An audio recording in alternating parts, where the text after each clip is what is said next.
look at the case when the objects are not distinct. So, when we looked at the case of the objects were distinct, we looked at different ways of arranging A, B, C. Now, these A, B, C could be people, it could be objects, but they are distinct. But now suppose I have a case where they are not distinct. So, let us look at an example where I am looking at how do I rearrange the letters in the word D, A, T, A. Now, if you look at the word D, A, T, A and just look at these as alphabets, I see that D, A and T are the three distinct objects or distinct alphabets because A appears twice. Now, I am asking how many ways can it be done? To understand this, let us do the following. I will write the D, A, T, A, I will write as A1 and A2. Basically, A1 and A2 are the same alphabet. But I know how to find out for this. I already know that if I have D, A1, T, A2, my n equal to 4. I am taking all at a time. So, this is going to be n factorial. This is what we have already seen because it is taking all at a time is n factorial. So, I can have n factorial which is 4 factorial which is again 4 into 3 into 2 which is 24 ways of arranging D, A1, T, A2. Let us look at these two arrangements D, A1, T, A2 and D, A2, T, A1. Now, these two arrangements are different when I consider A1 and A2 as distinct objects. But we know that A1 or A2 are essentially the same object. So, these two together will just give me one arrangement which is D, A, T, A. Whether the first A comes before the second A or the second A comes before the first A is irrelevant. So, D, A1, T, A2 and D, A2, T, A1 give me the same arrangement which is D, A, T, A. Similarly, A1, T, A2, D and A2, D, A1, D. These two together will again give me the same arrangement which is A, T, A, D. So, for every two arrangements which I had in my original which is these 24 arrangements, I can see that every two arrangements will give me one arrangement, that is whenever I have A1 and A2, A2 and A1, that which can I have two factorial ways because when I have two elements I have two factorial ways. So, I can erase that for every two I have one arrangement distinct because these two are the same. In other words, out of these 24 arrangements I can eliminate half of them. So, I get 12 arrangements when I have one alphabet which is appearing twice. In other words, if I look at the three distinct alphabets, I have the possible arrangements that are possible are 1, 2, 3, 4, 5, 6, 7, 8, 9, 10, 11 and 12, and how we have arrived at these 12 arrangements is what we have just discussed, and the logic is I treat both the A's as A1 and A2, I look them as distinct objects, in which case I know I have 4 factorial ways to do it, but I know effectively A1 and A2 are the same object. Hence, I divide the total number of arrangements which is 4 factorial by 2 factorial and I get that the total number of ways the letters and data can be arranged is 4 factorial by 2 factorial which is 12 ways.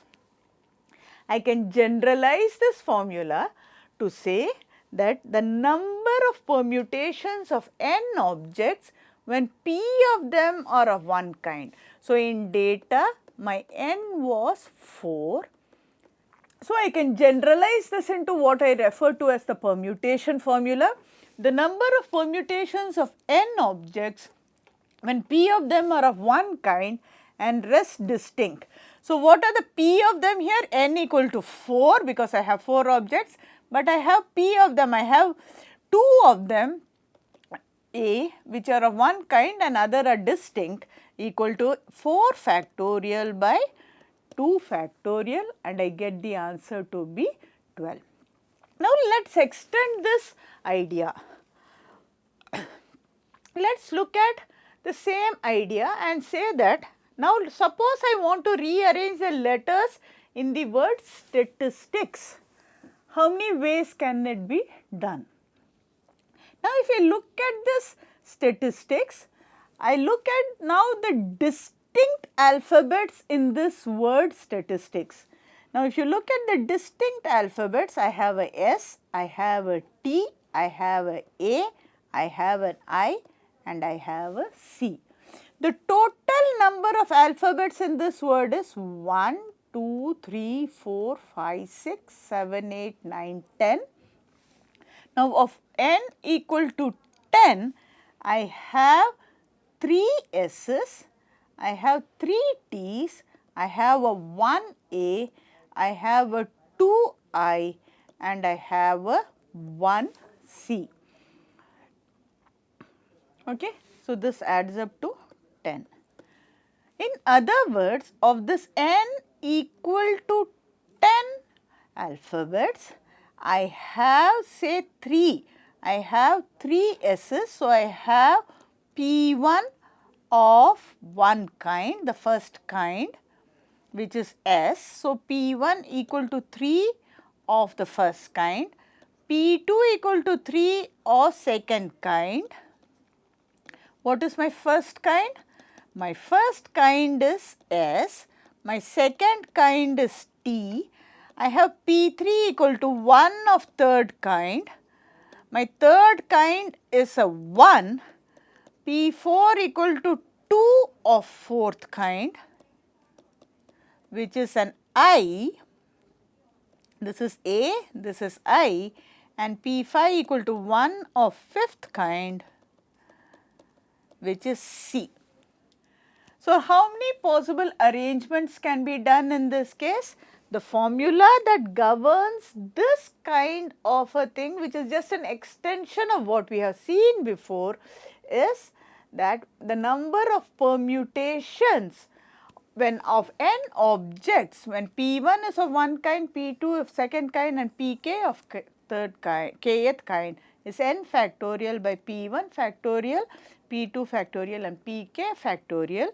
In my statistics example, we have already seen my n equal to 10, P1 was equal to 3, so I have P2 was equal to 3, P3 was equal to 1, okay.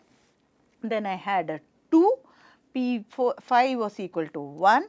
So, my total number of permutations is 3 factorial, 3 factorial, 1 factorial, 2 factorial, and 1 factorial is the total number of thing in the statistics thing, and you can see that that is equal to, that value is equal to 50,400. So, if I apply the formula, the total number of arrangements that are possible out of this word statistics is 50,400. So, we have applied this when objects are not distinct formula to the statistics example.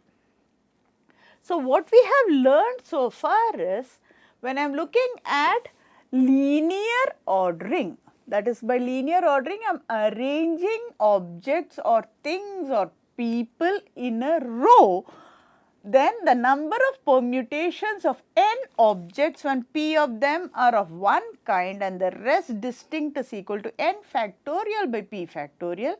The number of objects when P1 is of one kind, P2 of second kind, Pk of kth kind is n factorial by p1 factorial, p2 factorial, pk factorial. So far what we have seen is how do we count the number of arrangements when I am arranging n distinct or n objects. It could be distinct or not distinct objects in a linear row or in a linear fashion. But sometimes we might be interested in knowing about the number of ways we can arrange people in a non-linear, and the most common thing is if I have to arrange people in a circle, then I am interested in knowing how many ways can I do it. For example, suppose I have a round table, I am interested in knowing how can I seat 4 people in a round table. So, I have a round table. I want to know how can I seat 4 people. Again, let me assume the 4 people are A, B, C and D. They are distinct. I want to know how can they sit in this table. Now, suppose A occupies this position. I can have one arrangement where B occupies this position and D occupies this position. Now, if you look at this arrangement, you can see that B is next to A and next to C. So, B is between A and C. Now, this is same as if B is next to C and A and D. So, this arrangement is same as this arrangement. The linear equivalence of this arrangement is A, B, C, D. Whereas the linear equivalence of this is B, C, D, A. A, B, C, D is different from B, C, D, A when we are talking about linear arrangements. But when you are looking at a circular arrangement, this arrangement is the same as this arrangement. So, you can see that it is circular arrangements need to be counted in a different way, and that is what we are going to learn now. So, let us look at formalizing this notion. So, first I will consider 2 cases again when clockwise and anti-clockwise are different and when they are the same. So, I said that when you are looking at A, B, C, D, I know the possible, suppose I fix A, I know it is a B, C, D, I know A, B, D, C, A, C, B, D, A, C, D, B, A, D, B, C and A, D, C, B. This is already something which we have seen. These are 6 possible linear arrangements if I fix A in one slot. Now, if I fix B in the first slot, let me look at what are the possible arrangements here. If I fix B, I can have an A, C, D. Again, I am not allowing repetitions. B, I can have a B, A, D, C. With B, C, A, D, B, C, D, A, B, D, A, C and B, D, C, A. Now, each one of these arrangements were distinct when I looked at a linear ordering. Now, let us look at these 2, A, B, C, D, and let me look at this following, B, C, D, A. Now, A, B, D, C corresponds to this circular arrangement. B, C, D, A corresponds to this arrangement. Similarly, C, D, A, B corresponds to this arrangement and D, A, B, C correspond to this arrangement, and we can actually see that these 4 circular arrangements 1, 2, 3 and 4 are the same arrangements. In other words, when we want to compute the circular arrangements, one way to look at it is A, B, D, C, these are the same. So, the way I can look at it is I fix, so I have a circle within the circle, if I fix the first or one position in the circle, the other three positions that are available, if I fix this position in the circle, the other three positions that are available are position 1, 2 and 3, and this can be filled with the three available alphabets which are B, C, D, and that can be done in 3 factorial ways, which is equal to 6. So, if you look at these arrangements, A, B, C, D is different from A, C, D, B, is different from A, D, B, C, which is different from A, D, C, B, which is different from A, B, D, C, which is different from A, C, D, B. So, I have 6 distinct arrangements of people around a table. So, I fixed A. Now, if I fix B, I can do the same thing. So, B, A, C, D is one of the arrangements. But if I look at B, A, C, D, that is the same as A, C, D, B. It is the same arrangement. So, if I fix C, I have C, A, B, D as one of the arrangements. If I fix C and look at C, A, B, D, that is the same as A, B, D, C. Hence, whatever I am fixing here is irrelevant, but these are the possible distinct permutations. But I am allowing clockwise and anti-clockwise are different. So, my A, B, C, D is different from A, B, C, D. These are different.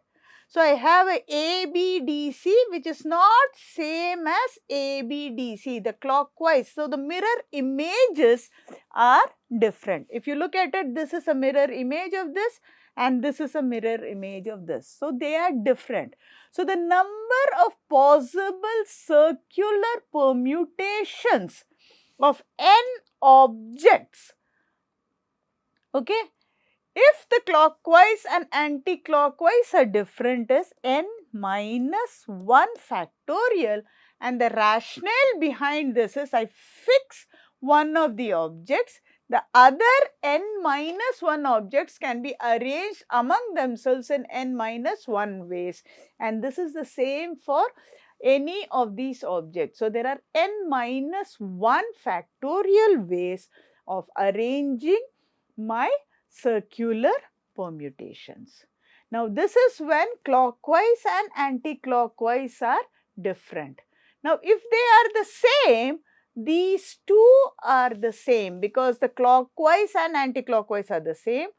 These two are again the same and these two are again the same, which gives me the total number of circular permutations when the clockwise and anti-clockwise are same to be nothing but n minus 1 factorial divided by 2.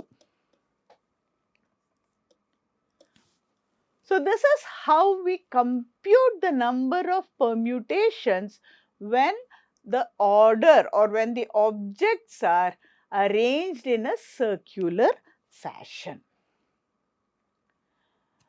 So, now we move forward. So, we have looked so far at linear transformations.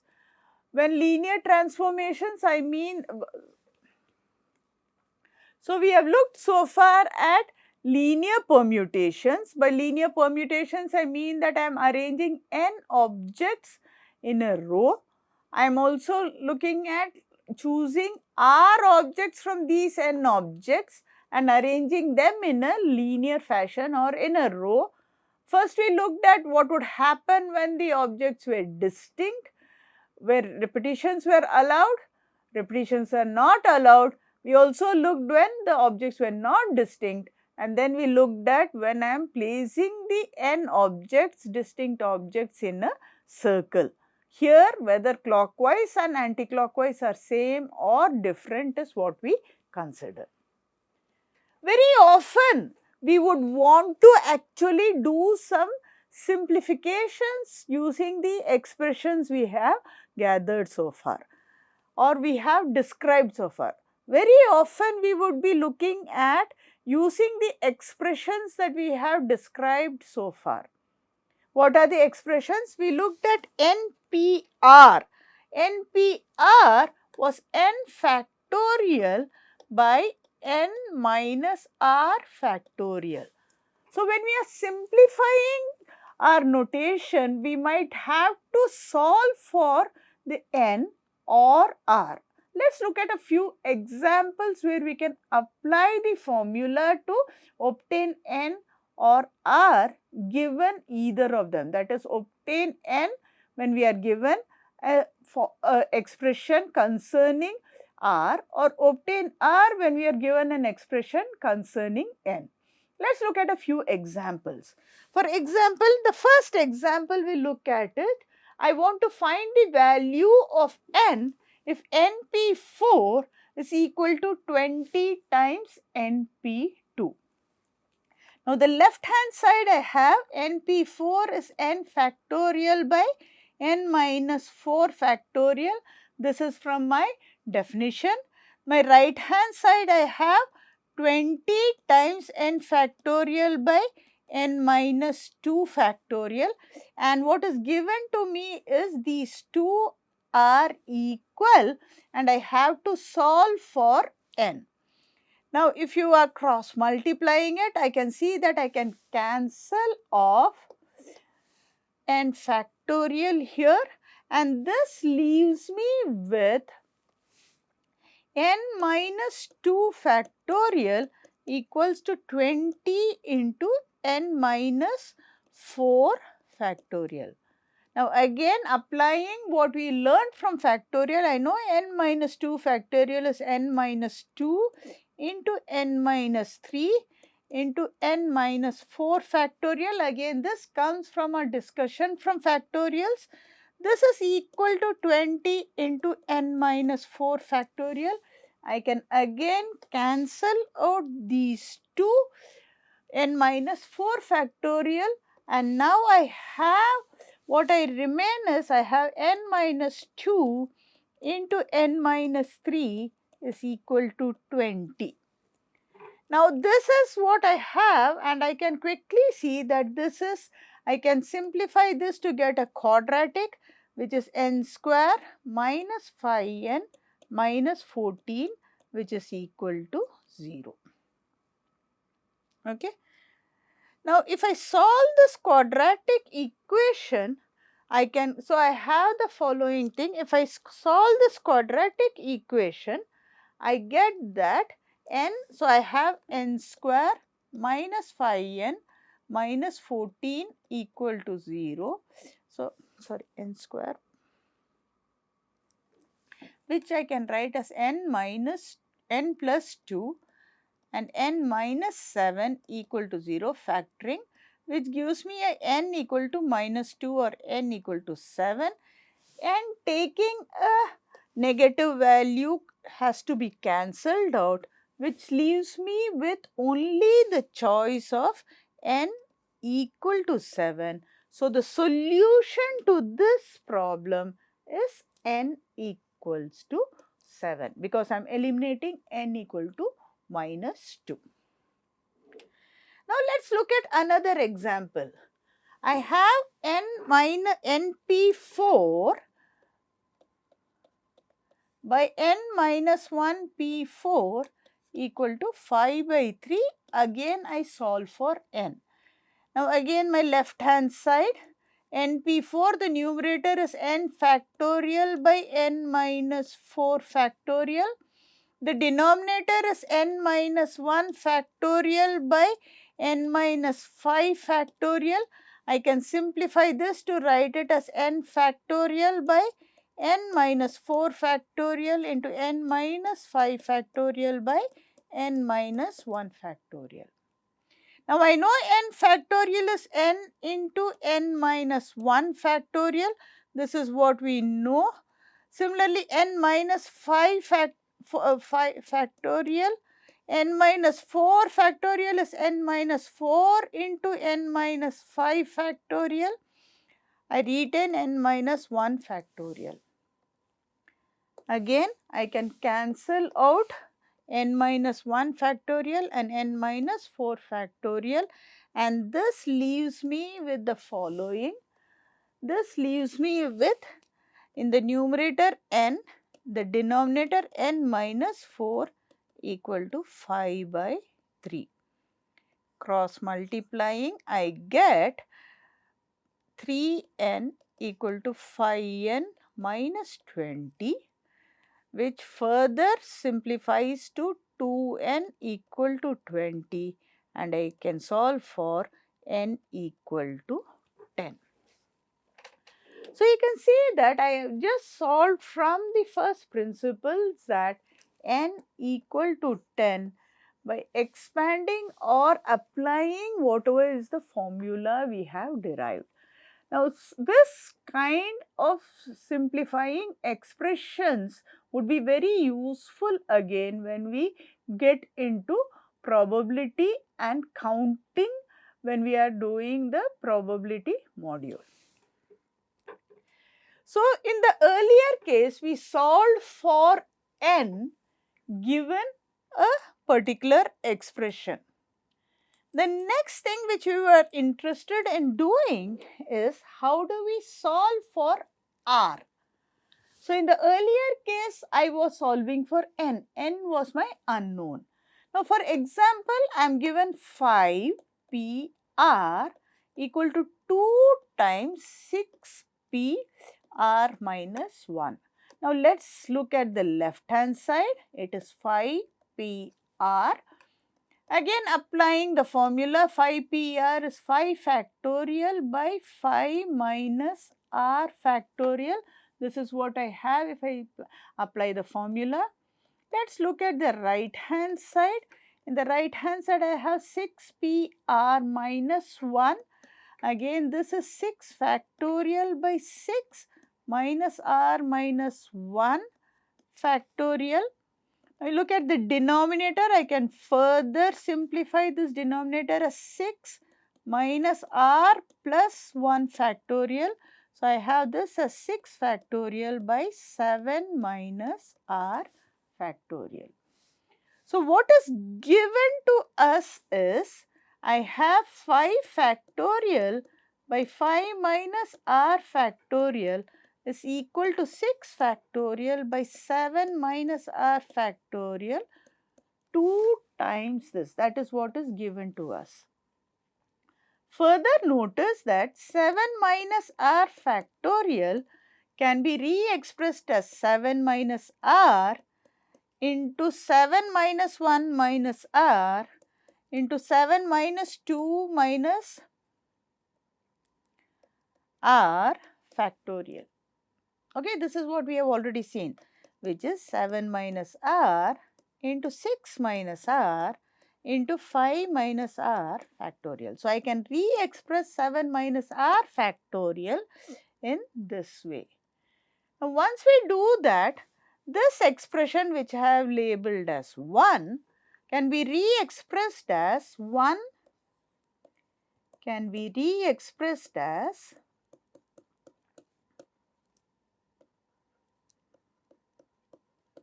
the following. How can I re-express 1? I can write it as 5 factorial, but 5 minus r factorial is 2 into 6 factorial by 7 minus r into 6 minus r into 5 minus r factorial. Now, I can also write 6 factorial as 6 into 5 factorial. This is something which we have already seen. So, again we go back and we can see that I can cancel out 5 factorial from that expression, 5 minus r factorial also from the expression, which gives us the following, that when I cancel out both of them, it gives me this following. It gives me the expression that because I am cancelling out 5 minus r factorial and I can write 5 as 6, I have 7 minus, so what I have earlier was, I had 5 factorial. So, earlier what I had earlier was 5 factorial by 5 minus r factorial is 2 into 6 into 5 factorial by 7 minus r, 6 minus r into 5 minus r factorial. I cancel out 5 factorial and 5 minus r factorial, and what I get is 7 minus r into 6 minus r is 2 into 6, which is 12. I simplify this, I get it as an r square. This is an r square. I get I can write this as an r square minus 13r plus 42 minus 12, which is r square minus 13r plus 30 equal to 0, which I can see is r minus 3 into r minus 10 equal to 0. I can factor this as r minus 3 into r minus 10 equal to 0, which gives me r is either 3 or 10. So, this is how we can solve for r. Whenever you know what is an expression but you have an unknown, you can simplify and solve for either n or r by applying the formula. So, when we look at the permutations, what a summary of what we have seen in the permutation segment. First, we started with n objects. These n objects were considered to be distinct. We looked at how many ways we can choose r objects from these n objects. When repetitions are not allowed, we saw it was NPR, which was n factorial by n minus r factorial.